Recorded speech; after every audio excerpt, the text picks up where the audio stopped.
नमस्कार, आदाब, सत श्री अकाल, जय भीम, जोहार। मेरा नाम है नवीन कुमार। आप सभी को बधाई हो कि लोग जल कर मर रहे हैं, दब कर मर रहे हैं, गल कर मर रहे हैं, लेकिन अब्दुल टाइट है। उसको टाइट रहना ही चाहिए। हिंदू मुसलमान की फैलाई जा रही नफरत का तकिया लगाकर सोने वालों को चुल्लू भर पानी में डूब मरना चाहिए, क्योंकि उन्हीं अब्दुलों की टोली ने दर्जनों जिंदगियों को जान पर खेल कर बचाया है। लेकिन उसके पहले कुछ खबरों की कतरने देख लीजिए। इस हेडलाइन को देखकर खून जम जाता है। रिसेप्शन पर लड़की बैठी थी, उसी हाल में जली मिली। अमर उजाला ने लिखा है, बाहर से लगा था ताला, अंदर तड़प रहे थे लोग, फोटो से भी नहीं हो पा रही पहचान। फ्रंट पेज देखिए, 21 की मौत, 12 विदेशी नागरिक। बिना फायर एनओसी के चल रहा था होटल फ्लोरिश स्टे, 6 कमरों की अनुमति, बना दिए 25। लेकिन इन्हीं तस्वीरों के बीच एक और तस्वीर सामने आई, देख लीजिए।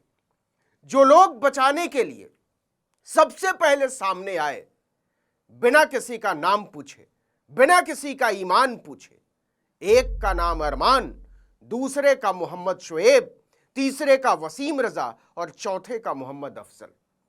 लेकिन हम चारों को अब्दुल कहेंगे, क्योंकि नरेंद्र मोदी से लेकर योगी आदित्यनाथ और हिमंता बिश्व शर्मा से लेकर नए नवेले शुभेंदु सरकार तक रोज अब्दुलों को टाइट करने की कस्में खाते फिरते हैं।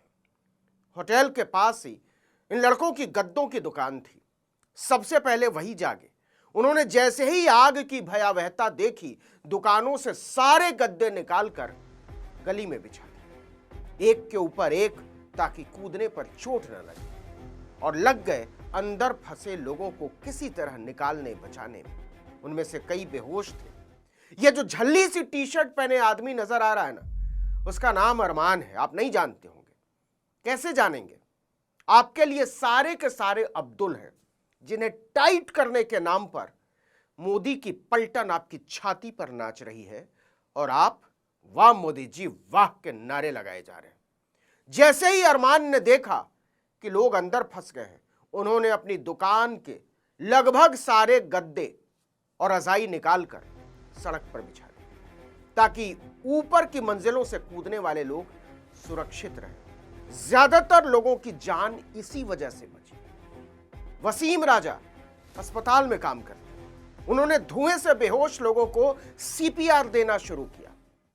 मोहम्मद अफजल ने लोगों को सुरक्षित निकालने के लिए काम शुरू किया। वहीं शोएब और अनीस ने शीशे तोड़ने और अंदर फंसे लोगों को निकालने की कोशिश शुरू की और गद्दों पर टांग कर ही अस्पताल के लिए दौड़े। यह वही दिल्ली है जहां की पढ़ी लिखी बुद्धिजीवी जनता मुल्लों को टाइट रखने के लिए भाजपा को वोट देती है और अपने ही मकान दुकान पर बुलडोजर चलवाकर भांगड़ा नाच किया करती है। लेकिन जब आग की धधक 100 मीटर दूर भी जला रही थी, तब आमिर, वसीम या अफजल जैसे मुल्लों ने, या कहिए अब्दुलों ने, ये मेरी भाषा नहीं है, मैंने भाजपा के नेताओं से ये उधार लिया है, तो अब्दुलों ने ये नहीं सोचा कि जिन गद्दों को बेचकर 4 पैसे कमाने के लिए दुकान खोली है, उन्हें जला कैसे दें। लेकिन उन्होंने एक पल भी नहीं सोचा कि इन गद्दों को कमाई करने के लिए खरीदा गया है।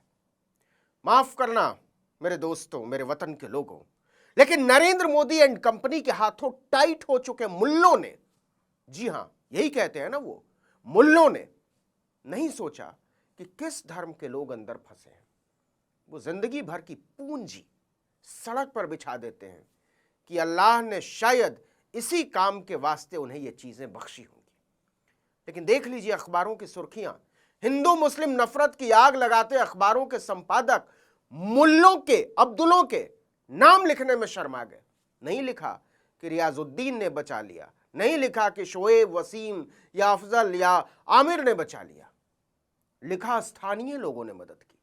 लेकिन एक बात नोट कर लीजिए, अगर यह होटल किसी रियाजुद्दीन, अफजल या शोएब, आमिर का होता ना, तो होटल तो छोड़िए, उसके खानदान तक के मकानों तक बुलडोजर से रौंदे जा चुके होते अब तक।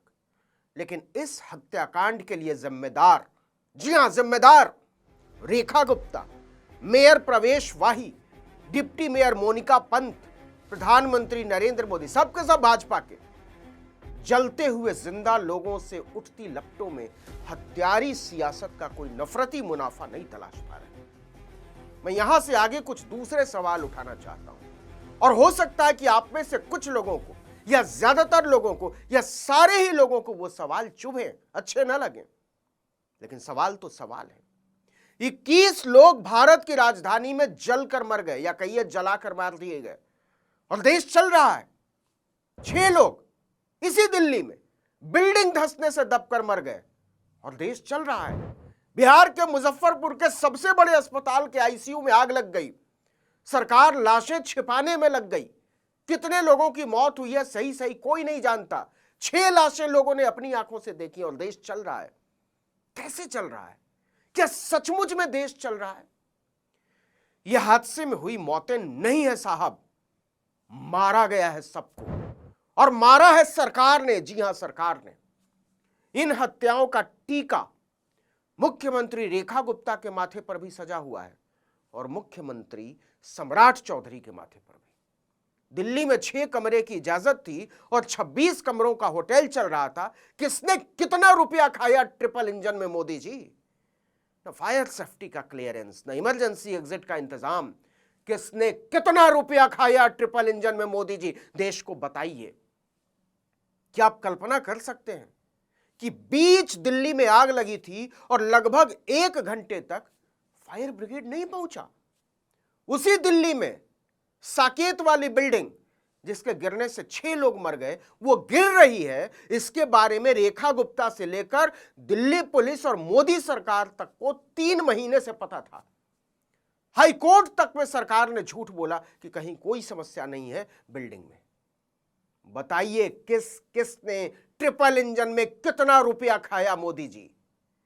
ये उस दिल्ली की कहानी है जहां साक्षात महामानव प्रधानमंत्री नरेंद्र मोदी रहते हैं। उनके 72 मंत्री रहते हैं, दिल्ली की मुख्यमंत्री रहती हैं, उनके उप मुख्यमंत्री रहते हैं, 6 मंत्री दिल्ली सरकार के रहते हैं, उसके उपराज्यपाल रहते हैं, मेयर रहते हैं, डिप्टी मेयर रहती हैं, सैकड़ों आईएएस आईपीएस रहते हैं और एक से एक शानदार विशाल बंगलों में रहते हैं। लेकिन करते क्या हैं सारे मिलकर?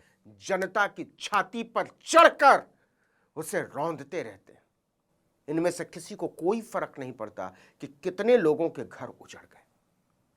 दिल्ली के होटल में लगी आग में तो एक ही परिवार के 6 लोग जलकर मर गए और जिस मरीज की तीमारदारी के लिए वो कमरे लेकर रह रहे थे होटल में, वो अस्पताल में अपने जिंदा होने का शोक मना रहा है। कौन है जिम्मेदार? आप कहेंगे सरकार, वो तो है ही, लेकिन ये पूरा सच नहीं है साहब। हम हैं जिम्मेदार, आप हैं जिम्मेदार। किसने चुनी है ऐसी हत्यारी सरकार? क्या सोचा था आपने कि केवल मुसलमानों के घर उजाड़े जाएंगे, केवल अब्दुल टाइट होगा? मुगालते में थे आप।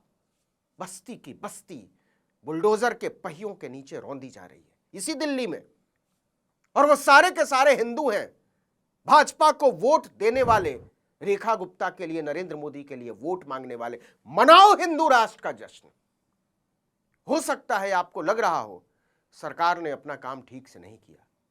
क्यों नहीं किया इसके बारे में समझना मुश्किल नहीं है।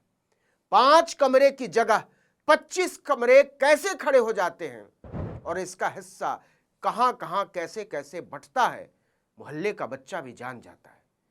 लेकिन आप इसकी शिकायत नहीं कर सकते, कर ही नहीं सकते, क्योंकि आपने, आपने अपनी सरकार अपनी हिफाजत के लिए चुनी ही नहीं है, निर्माण के लिए चुनी ही नहीं है, स्कूल, अस्पताल, शिक्षा, रोजगार के लिए चुनी ही नहीं है। आपने वोट ही इसलिए दिया है कि मोदी जी अब्दुल को टाइट करके रखेंगे, और उन्होंने करके रखा है, इकलौता मकसद।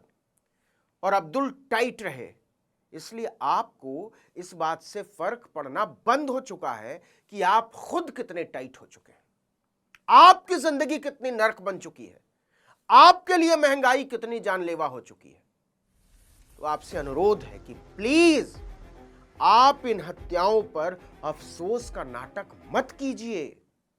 लाशें गिनिए और जश्न मनाइए कि हमारी छातियां रौंदी जा रही हैं तो क्या, हमारे मकान तोड़े जा रहे हैं तो क्या, हमारी बस्तियां उजाड़ी जा रही हैं तो क्या।